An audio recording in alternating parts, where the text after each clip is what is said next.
Welcome back. With us right now from the South Orange County Community College District is Trustee Tim Jemal, and it's good to have you here today, sir. Good to be here. We've got a lot to talk about, but I've got your slides that were sent over.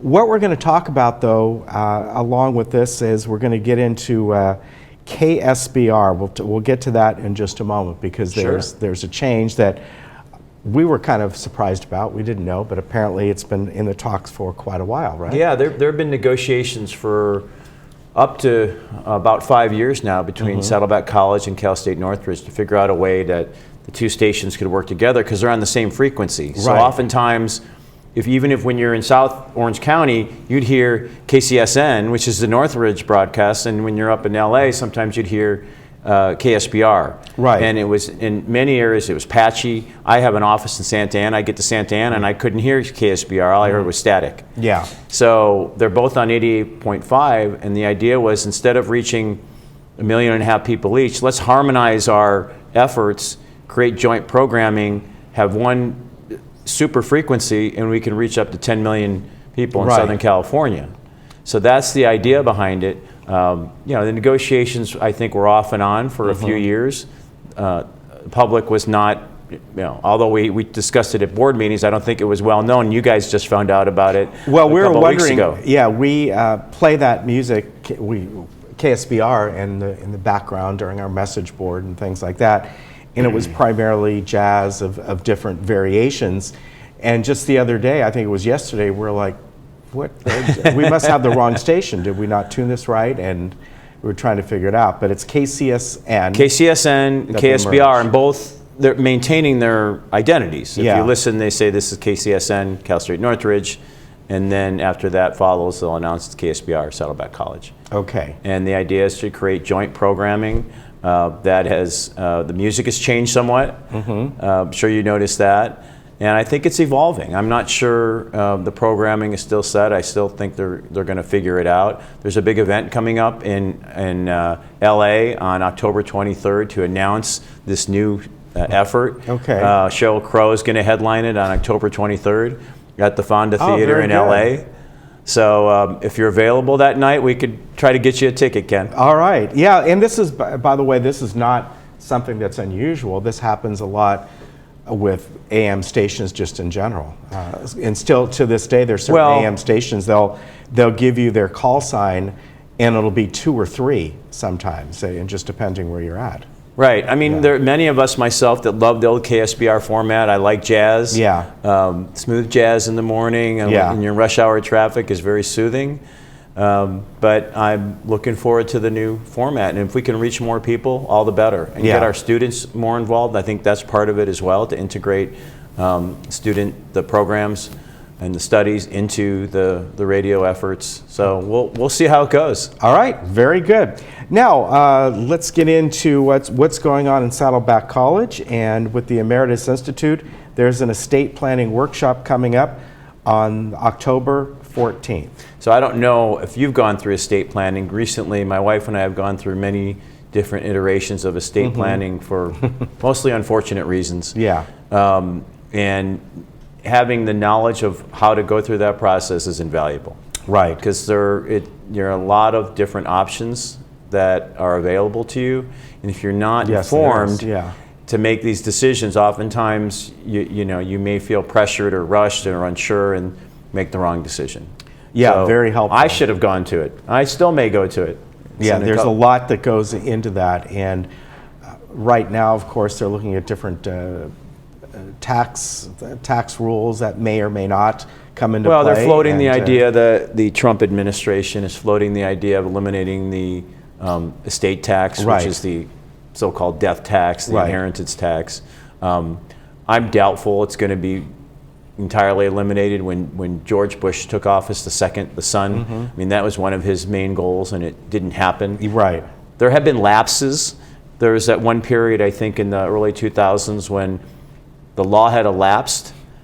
And there was a 6-month period that, unfortunately, if someone happened to pass away during that period, there was no tax, and then Congress enacted new estate tax legislation. Right. However, we had a financial person the other day, And really, you got to be at a certain level of millions of dollars before that tax comes in. So for the average person, it's not going to affect them one way or another. No, it doesn't kick in, I think, till after a couple $1 million. Yeah. So you're right. All right, now over at Irvine Valley College, the Emeritus program is having their Orange County Fair Ribbon winners. So these are students?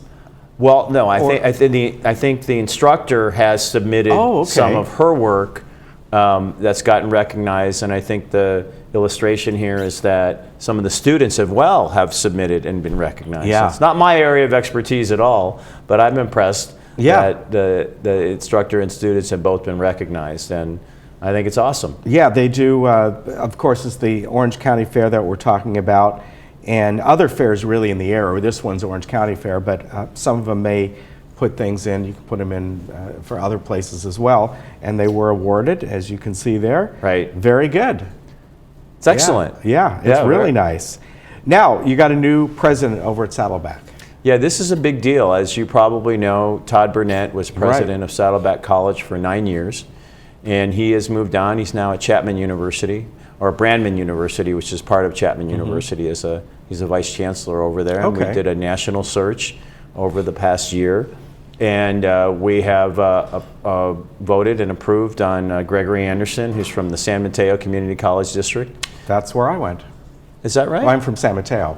All right. Yeah, so I mean, many years ago. We'll have to get him on here. That would be really neat. Yeah.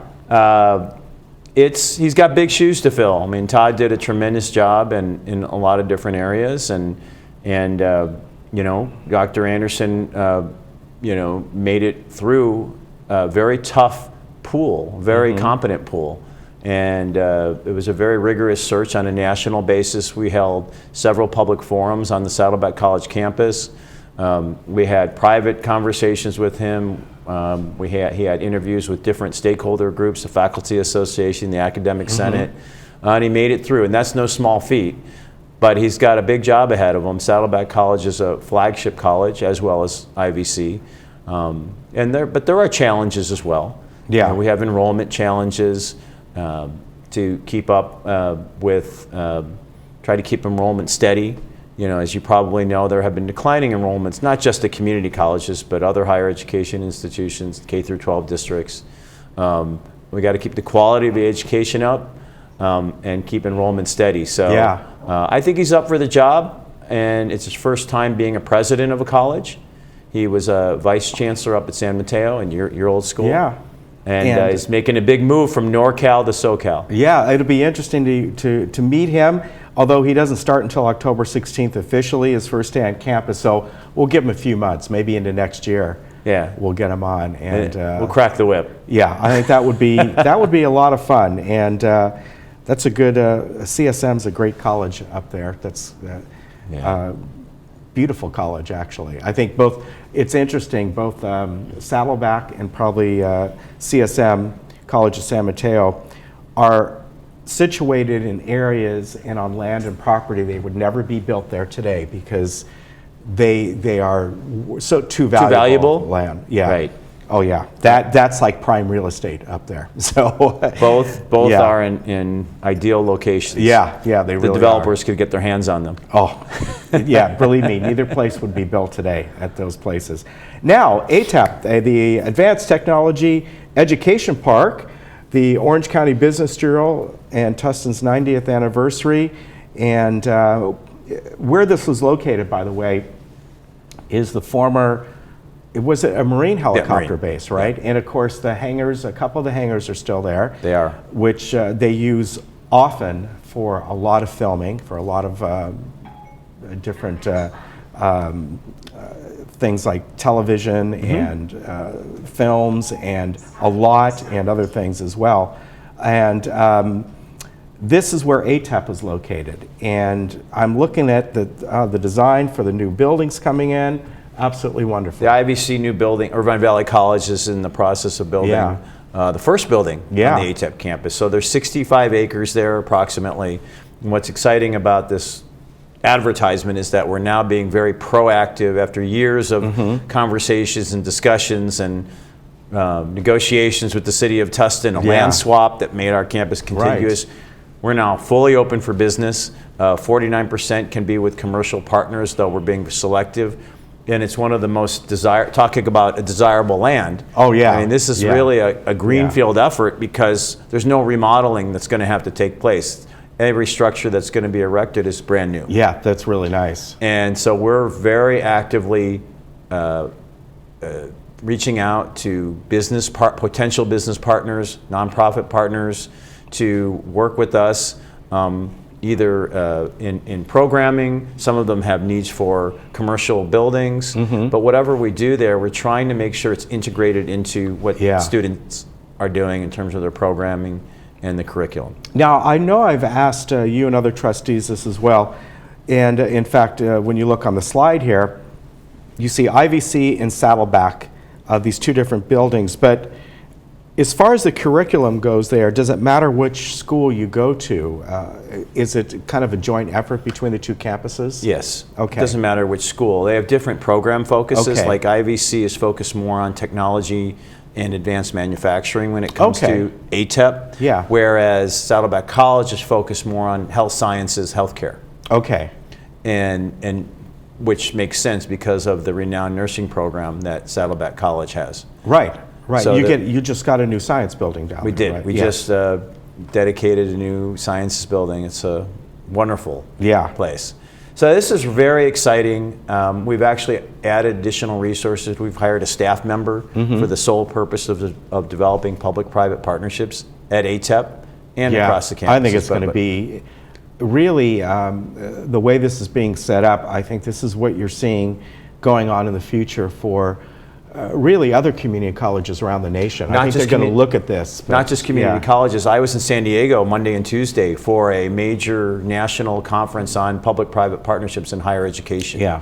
So we had examples across the country, both private institutions, public, community college, four-year universities, talking about how do we bring in private partners in a way that maintains our integrity as an institution, but also adds value to the students. Right. And I mean, and there was a lot of great ideas that I had, and I think ATEP is along the lines of moving forward on this very concept of public-private partnerships, because there are risks that the private sector can take that we as a public institution would not, but financially it has to make sense for both sides. Yeah, and not only that, the private partnership can also have a direct connection to internships. Right. And kind of getting the students prepared for taking that next step. There are going to be some students, especially in the tech field, that maybe a 2 or 3 year program is all they really need to take that next step. You know, the way things are nowadays, if they have the skills. Workplace learning is a very significant development in this country. And we've talked about internships for years. But now it's actually started to manifest itself really into reality, where it's not just internships now, we're talking about apprenticeships where you actually spend a long period of time in the workplace. The tech apprenticeships, I think, is associated with older industries, right? Yeah. Which is still relevant. But in the tech sector, it's really taken off on a national level, and I think ATEP could be a place where we could, if with the right partner, I mean, it could be an incredible opportunity for our students that are on that campus. Yeah, it could be. And wish I was a student. Yeah, apprenticeships, which go back hundreds and hundreds of years, really were a way. They're almost a paid learning in a way. They weren't made. A lot of times, if you go way back to some of the trades, they may not. You talk about welding. And some they of the may not have been, trades. Paid so a lot, but what they were given was free training in a sense, and a stipend or something. And it's an area that where the U.S. government is actively involved. Yeah. There has been funding that's come out of the Department of Labor to actually pay for these apprenticeships, because historically employers hated going through the government apprenticeship program because of the paperwork. Right. So difficult to do the reporting. And now what's happened is some intermediaries are being created to make it that the only job of the employer is to take the apprentice, integrate that person into the workplace, train and manage them, and get them the experience they need. Yeah. Saddleback College are having their big band concert coming up on Friday, not this Friday, but a week from this Friday on the 13th at the McKinney. I think of, a top hat, a tuxedo, and dancing the night away. Yeah. When I think of big bands, and I think I can actually make this concert, and I'll probably be there. Although McKinney, I'm not sure if there's not. Have you been to McKinney? Yes. It's hard to dance in the aisles there, It is. but maybe we can open up the stage a little bit that night. Yeah. Yeah. The McKinney's a great venue, not a huge venue. No. But it's a really nice venue. So yeah, you'll find a place to dance, I'm sure. Also at Saddleback College, the Trojan women. Now, what is this all about? I think it has to do with the women of Troy after the city had fallen. Okay. Yeah, and I think Sounds like an HBO series. could be an HBO series, but I think you see this even today when Yeah. there's conflict, and it tends to involve more of the men Yeah. than the women. And we see this contemporaneously, although this is a historic event, where women have to take on a leadership role that they otherwise would not have taken. And I think it should Right. be a fascinating production. Yeah, certainly happened in World War II. Happened in World War II. It's happening in conflicts all over the world. Yeah, that'll be good. Then back at IVC, the 9th annual Midnight Blue Concert. Yeah. This will be the 21st on Saturday. And I think this is just a performance from our students. So you're going to have a different set of musicians, different kinds of music, and I mean the energy that the students bring to these kinds of performances is awesome. Yeah. So I mean, I personally like seeing the students perform. It's a little more raw, Yeah, but it's a lot of fun. but it's very exciting, a lot of fun. Yeah, and fun for them as well. Also at IVC coming up at the end of this month will be West Side Story. One of my favorite musicals, West Yeah. Side Story. Yeah, I was just And thinking about the that. Jets the and the other day. Sharks. The Jets and the Sharks, yes. We are the Jets all the way Yeah. from our first cigarette till the last dying day. That's right. You know that. Henry Mancini, right? I think he was the writer. Did he write some No. music? It was wasn't Henry Mancini. Oh, it wasn't? Okay. I thought he wrote not the lyrics, but the music. But I might be wrong. I do know No. that it came out in the 1960s. In the 60s. Yeah. It was huge. That movie was huge. It was a play first, obviously. Yeah, and then it's obviously an ongoing Yeah. Broadway musical. And Yep. And this will be good. This will be coming up the 27th, 28th, and actually all the way the end of October, the first week of November. So if you want to check that out at the Irvine Valley College main Natalie stage. Wood was the Natalie lead Wood. actress in Yes, it in the was. movie production. Yeah, the movie. Yeah, very young Natalie Wood. So that's what's going on in the South Orange County Community College District. And as we started with, if you listen to KSBR, you'll hear some different music. 88.5 KSBR, KCSN, KSBR. And I think things will, like you said, will change a little bit. We'll see what the format ends up. Might be a little bit of everything. Seems that way so far, Yeah. Base. I'm going to go listen to it on the way out of here. All right. See what's going on. Very good. Tim, good to see you. Ken, great. Thank you. Thank you very much. I look forward probably in a few months to get the new president on. That'll be fun to talk to. Sure, even sooner. Yeah. Yeah, when he's ready, we'll be ready. Very good. All right, very good. We'll see you later. Thank you. We'll be back. Bye-bye.